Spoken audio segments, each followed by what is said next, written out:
I'm trying to create the future. I'm trying to show things I can't see yet. So, you know, that's always the statement. You always want to show things that you want to see that you can't see already. So that's what I'm looking for. I work outside of the parameters of photography, so it was sculpture and paint and, you know, performance and sound and all those sorts of things. So I'm not really a photographer. Even the medium itself doesn't make any sense anymore.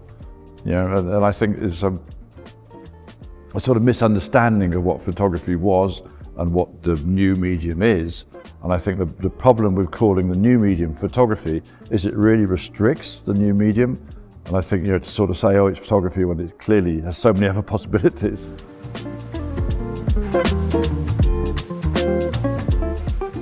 People are often frightened of what they don't know in the future and all those sorts of things. But I don't really share within that fear. So I'm very happy to have myself as an avatar living in some sort of version of a metaverse. That's fine, I'm excited by that. And now with the rise of artificial intelligence, it's very easy to imagine in quite the near future, so, you know, somebody will be able to work out the way you worked, you know, and they can use your voice and they can use your, you know, how you look, and they can use your work as a way of, you know, how you express yourself.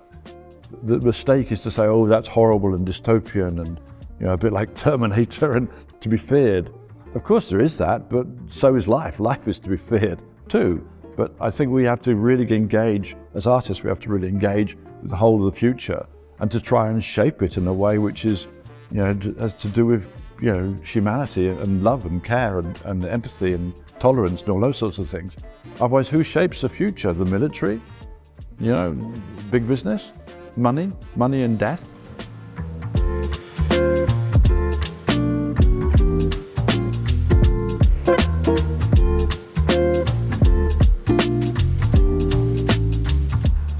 Well, the piece comes from a desire to work with a different human form, a different body shape, if you want. By trade, I'm a fashion photographer. That's what I've done a lot of my work as. So fashion has been my sort of language, if you want, which is a big language to take on, and a very exciting language. Fashion is a future predictive art form. So it's not saying you look like this, it's saying you are going to want to look like this. And I'm going to create a desire within you to change. So fashion is an interesting art form in itself. But a lot of the way we represent fashion is always on the same shape of woman and of man. And I wanted to break that. I didn't want to keep on doing that because there are incredible, beautiful women who are completely different shapes.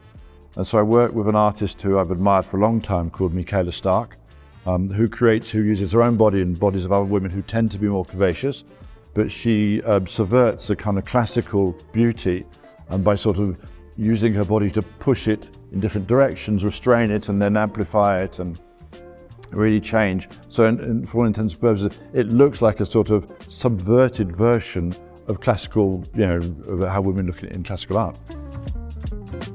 So the piece we're making, I scanned Michaela and some of her other sitters, people she works with, and I've created a composition which plays loosely off the idea of a rectangle to loosely tie it to photography. So we're going to make it first of all out of a resin, so I can look at the 3D sculpture at 3 meters tall, and then see how it would transform into a different material, into alabaster. And I love the material of alabaster, it's just a personal favorite. I want to see how using this beautiful old material can work in terms of this new sculpture.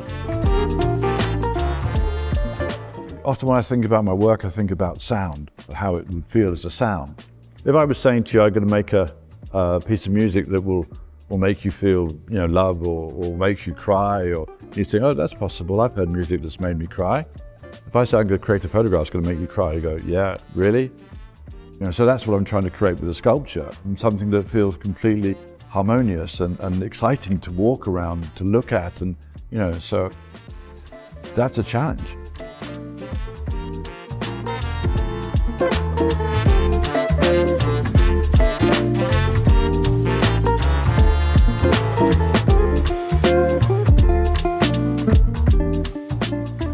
There's lots of reasons to keep on making images, lots of reasons to keep on creating, but you're really just following your desires.